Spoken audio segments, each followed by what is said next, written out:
All right, welcome to the deep dive, where we get you smart fast. We know you're busy people, and you want those core insights without getting bogged down in all the extra stuff. That's right. No need to wade through all the weeds here. Exactly. And today, we're diving into something pretty fundamental to learning, something we all do all the time. Okay, I'm intrigued. It's about how we learn from pictures and text. Visuals and words, the classic combo. Yeah, exactly.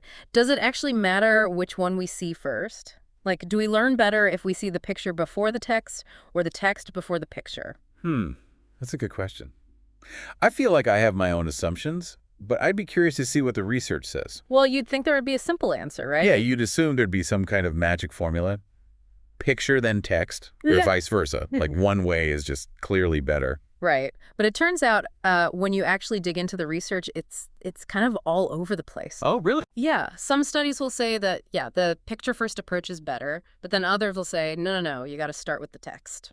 So how do we make sense of these seemingly contradictory findings? Well, luckily for us, we've got a great resource to help us unpack this. Wait on me. It's a review of, wait for it, 42 studies. Wow, 42? 42 studies on this very topic, looking at how the sequence of text and pictures affects what we learn. Okay, that's a pretty thorough overview. It is. It was put together by these two researchers, Alexander Idle and Katharina Scheider, and it was published in Educational Psychology Review back in 2015.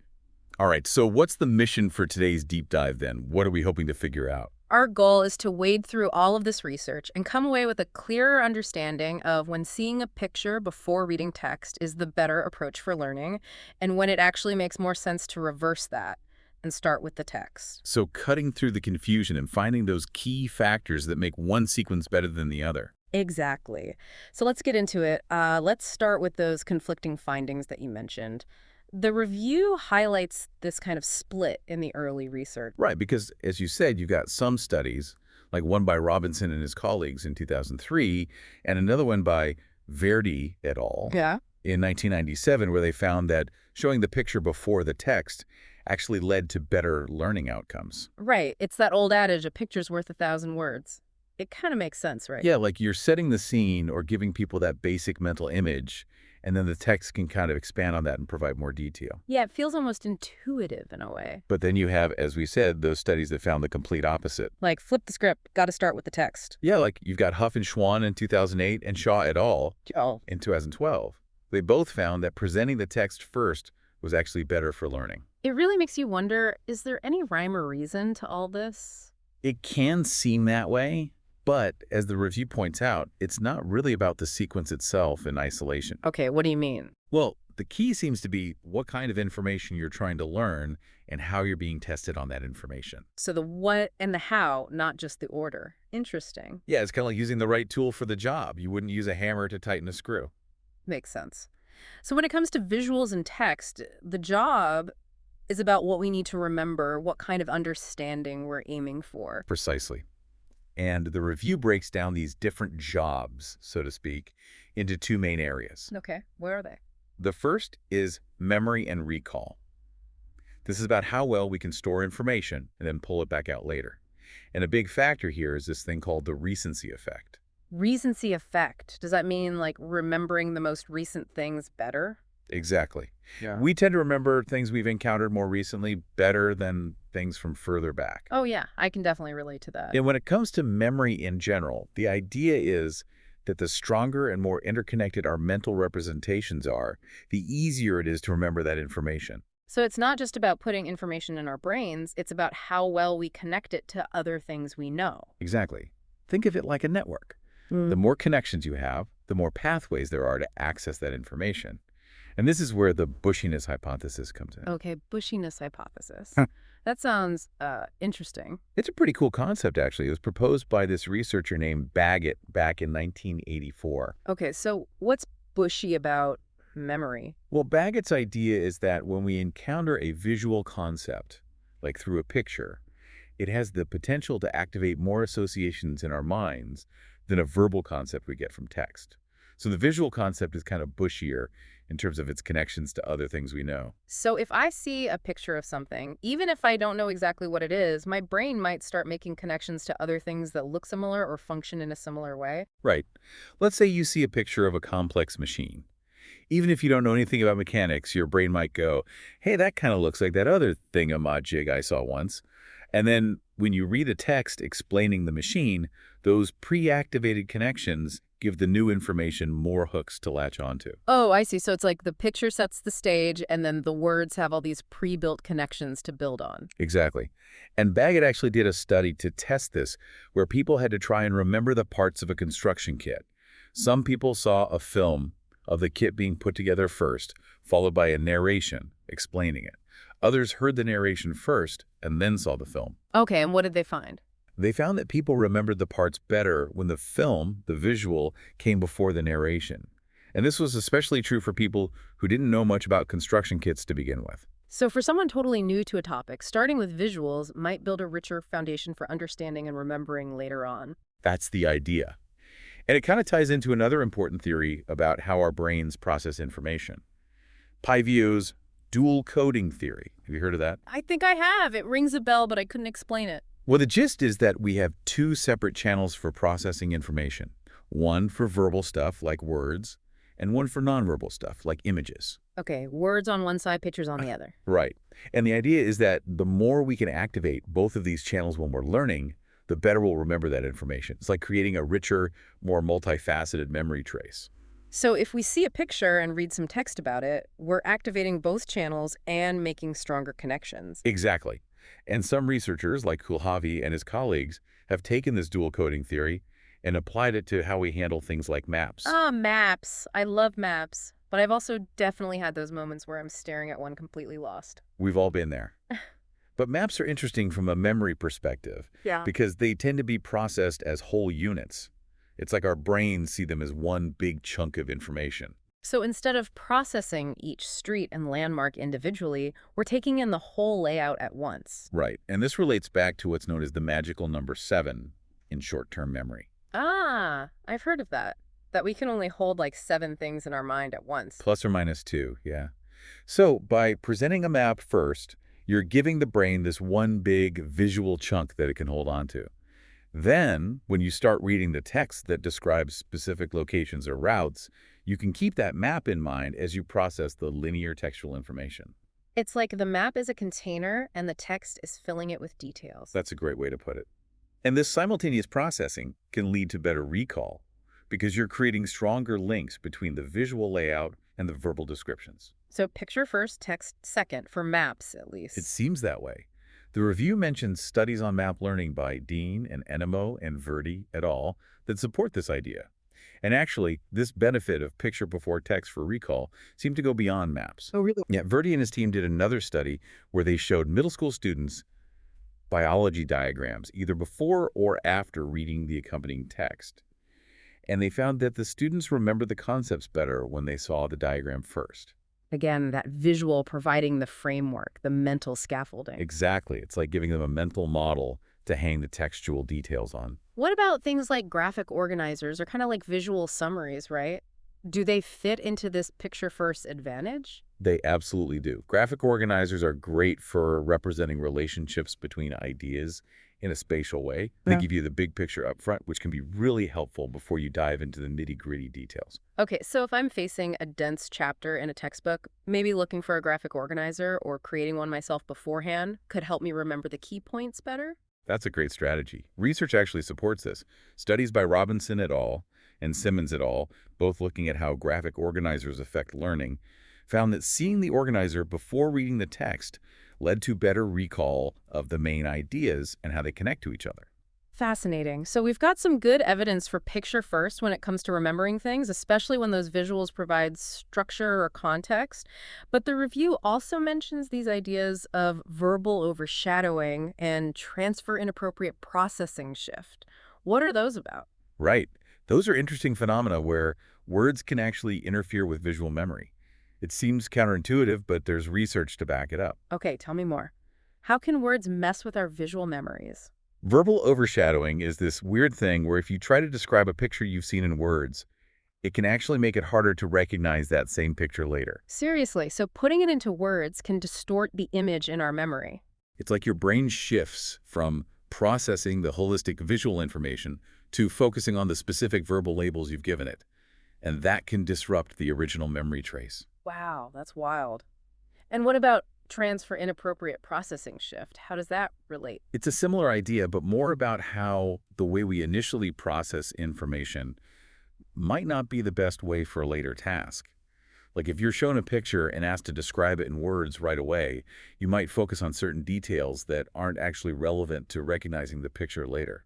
So if the test is about remembering visual details, describing the picture in words might actually make it harder to remember those details. Exactly. And this brings us back to the sequence of text and pictures. If the goal is to remember specific visual details, seeing the picture after reading a related text might actually be more beneficial. Oh, because of the recency effect. Exactly. The visual information is fresher in your mind, so it's easier to recall. The review cites a bunch of studies that found this, including Huff and Schwann, Kaufman and Kira, Shaw et al., and others. So if I'm studying for a test where I need to remember what specific images look like, I should probably look at the pictures last. That's what the research suggests. It's like cramming for a visual quiz. You want those images to be the most recent things you've seen. Okay, so for recall, it really boils down to what kind of information you need to remember. Text-based or picture-based. Picture first might be better for text, and text first might be better for visual details. That's a great summary. And Idle and Scheider actually called this a boundary condition, the type of knowledge being assessed. They even point to a study by Peverly back in 1981 that found the last medium presented, whether it was text or pictures, had the strongest influence on how well people remembered a story. Interesting. So the order really matters, but there's a catch, right? You mentioned something earlier about a gap in the research. Right. One thing the review highlights is that there haven't been many studies directly comparing these sequences when the assessment is purely visual. Like, what if the test is about recognizing patterns in images or remembering the spatial relationships between objects? Ah, so we don't have a clear answer for those situations yet. More research needed. Exactly. But so far, it seems like, for recall at least, matching the sequence to the type of knowledge you need to remember is a good rule of thumb. All right, so that's memory and recall. But learning isn't just about remembering facts, it's also about understanding, about building mental models of how things work. You're absolutely right. And that brings us to the second big job the review explores: mental model construction. Okay, so how does the picture first versus text first debate play out when it comes to building understanding? Well, while memory is about storing and retrieving information, comprehension is about making sense of it. It's about creating an internal representation of the concepts and their relationships. And both text and pictures contribute to this process. Right, they both play a role. And there's this influential model of how we build these mental models from text, called the construction integration model, developed by Van Dyke and Kinch. Okay, break that down for me. What does it say? Basically, it says that as we read, we're constantly constructing and integrating new information into our existing mental models. But if we don't have much prior knowledge about the topic, this can be really challenging. So if I'm reading about something totally new, my brain might struggle to build a solid understanding. Right. And that can lead to superficial or even inaccurate mental models. You might miss key connections or misinterpret the information. Okay, I see where you're going with this. This is where visuals can come in handy, right? Precisely. Pictures can provide the structure for a mental model, especially when it comes to things that are hard to grasp from words alone. Like, if I'm trying to understand how a machine works, seeing a diagram of its parts and how they fit together would be way more helpful than just reading a description. Exactly. Pictures can show spatial relationships and connections directly through what's called analogical structure mapping.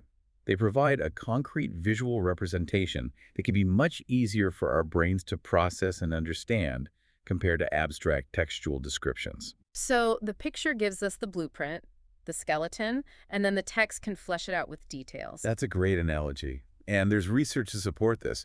Idle and colleagues did a study where they showed people a diagram of a causal system, either before or after they read a text explaining it. What happened? They found that even a brief glimpse of the diagram before reading improved people's comprehension of the system. They even read the text faster. It's like the picture primed their brains to understand the information more efficiently. That's amazing.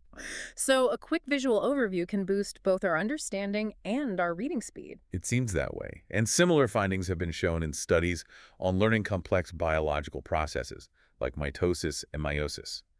Those initial glimpses of diagrams or animations can really make a difference in understanding. So, picture first for building a solid mental foundation. The pictures aren't just about providing structure, are they? You're right.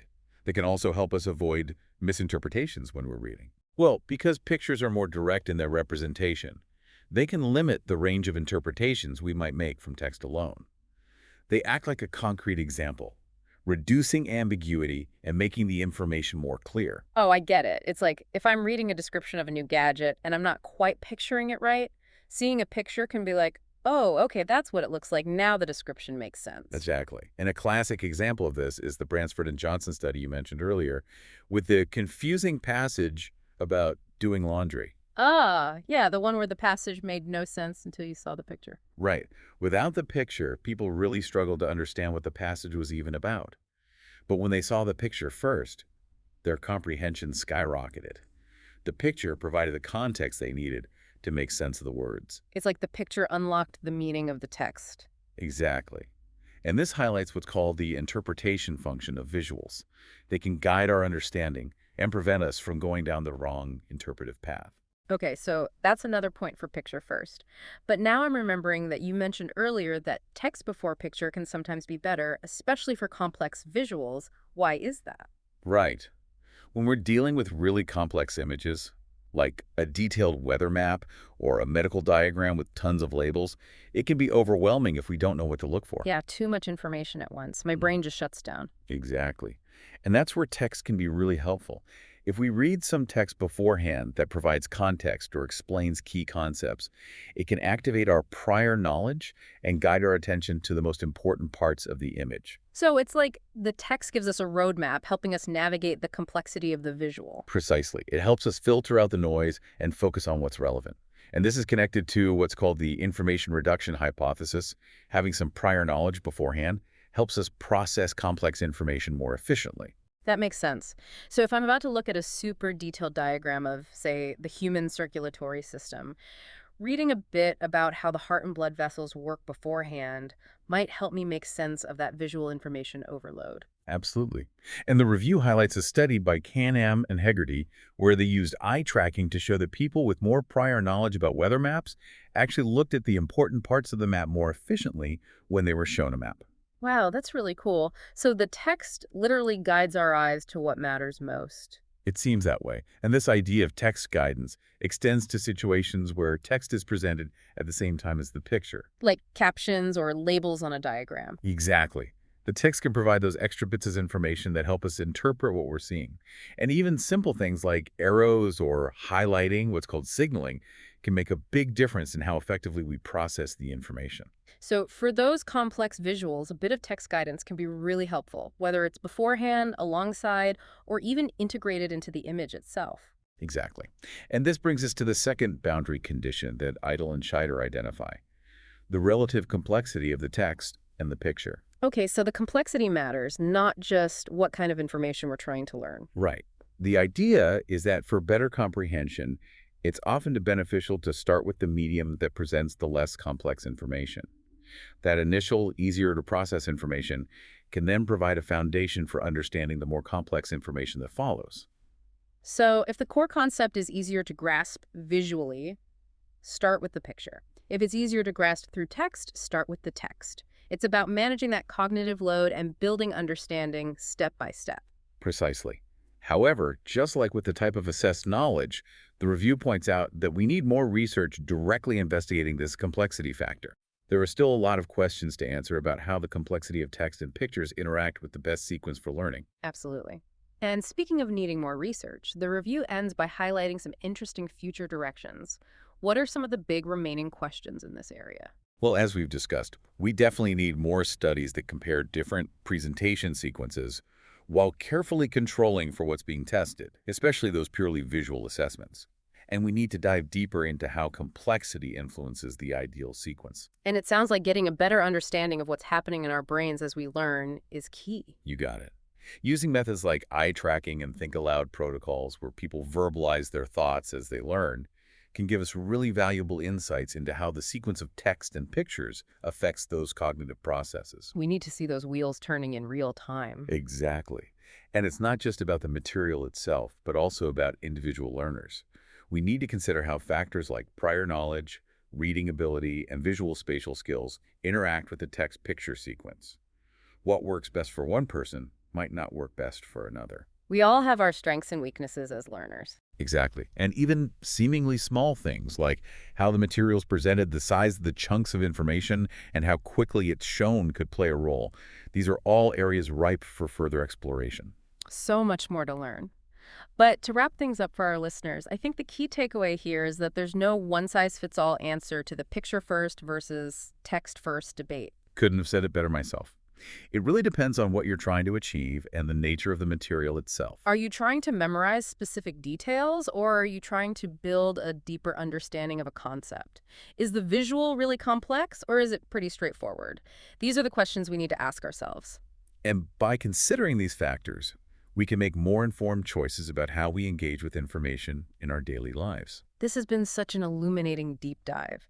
And it leaves me with this final thought for our listeners. Now that you know that the order does matter, could consciously choosing whether to look at an image first or read the text first be a simple yet powerful tool you can use to learn more effectively and remember more of what you learn? That's a great question, and I'd encourage everyone to think about it. What little experiments could you try the next time you're faced with information presented in both visual and written formats? Thanks for joining us on the deep dive. We'll see you next time.